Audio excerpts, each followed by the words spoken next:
जय श्री कृष्णा, जय श्री हरि। नित नेम की कहानी। जब भगवान श्री राम जी को वनवास मिला तो भगवान श्री राम जी वन में जाने को तैयार हो गए और उनके साथ लक्ष्मण जी भी वन जाने के लिए तैयार हो गए।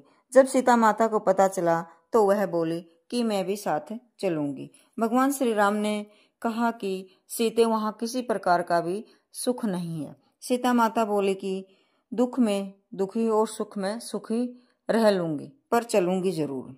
भगवान श्री राम जी बोले अच्छा चलो। वहां पर भगवान श्री राम जी वन में चले गए और वहां जाकर उन्होंने अपनी कुटिया बना ली। लक्ष्मण जी लकड़ी ले आए और सीता माता ने रसोई बनाई। दोनों को खाना खिला दिया। खाना खाने के बाद भगवान श्री राम जी सीता माता को बोले कि आप भी खाना खा लो। सीता माता बोले कि मैं तो अपनी नित नेम की कहानी सुनाकर ही खाना खाऊंगी। राम जी ने कहा कि मुझे सुना दो। सीता माता ने कहा कि आप तो मेरे पति हैं, मैं आपको नहीं सुना सकती। फिर लक्ष्मण जी कहने लगे कि मुझे सुना दो।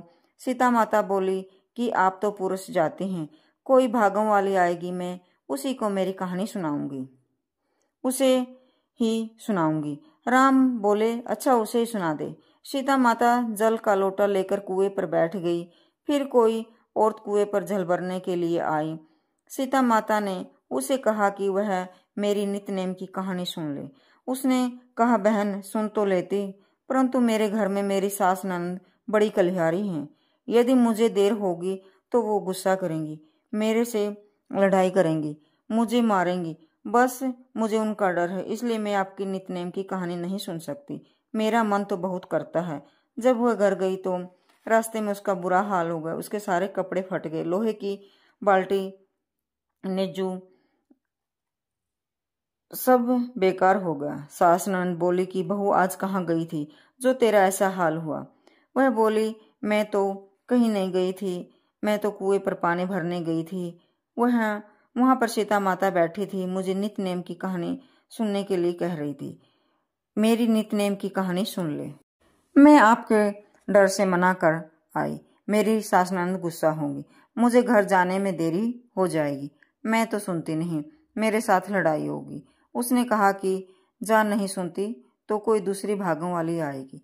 एक पड़ोसन उनकी सब बातें अपने घर पर ही सुन रही थी। वह उनकी सारी बातें सुनकर कुएं पर गई। कुएं पर जब सीता माता ने उसे कहा कि तू मेरी नित्य नेम की कहानी सुन ले, उसने कहा अच्छा।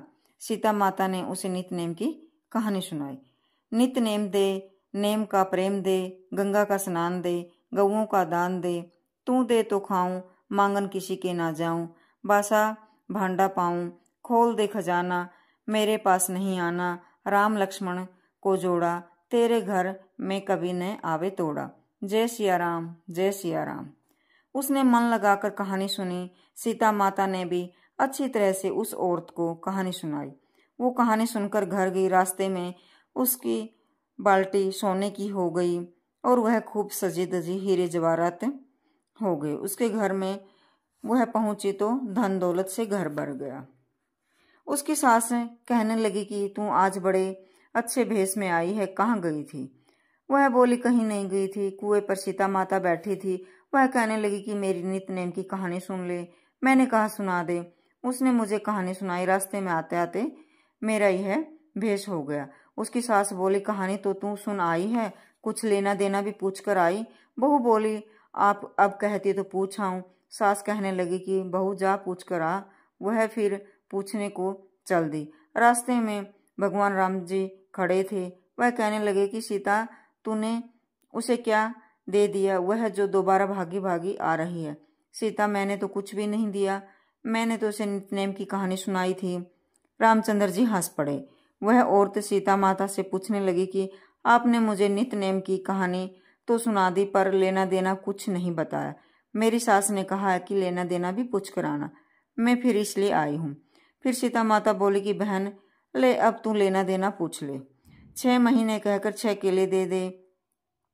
तुमने बाग लगवा दिए।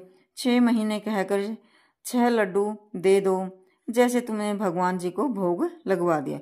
6 महीने कहकर 6 पीले वस्त्र दे दो जैसे भगवान जी को सवार दिया। 6 महीने कहकर 6 गोले दे दो जैसे तुमने यज्ञ करवा दिया। वो बोली अच्छा। घर जाकर उसने अपनी सास को बता दिया। उन्होंने ऐसा ही किया। जैसी उनके घर में आखाती जाई सब कुछ हो गया। भगवान सबके हैं, सुनने वाले का भी भला हो, सुनाने वाले का भी भला हो। जय श्री राम, जय श्री राम, जय श्री कृष्ण भगवान की जय हो। जय सीता मैया। हरे कृष्णा।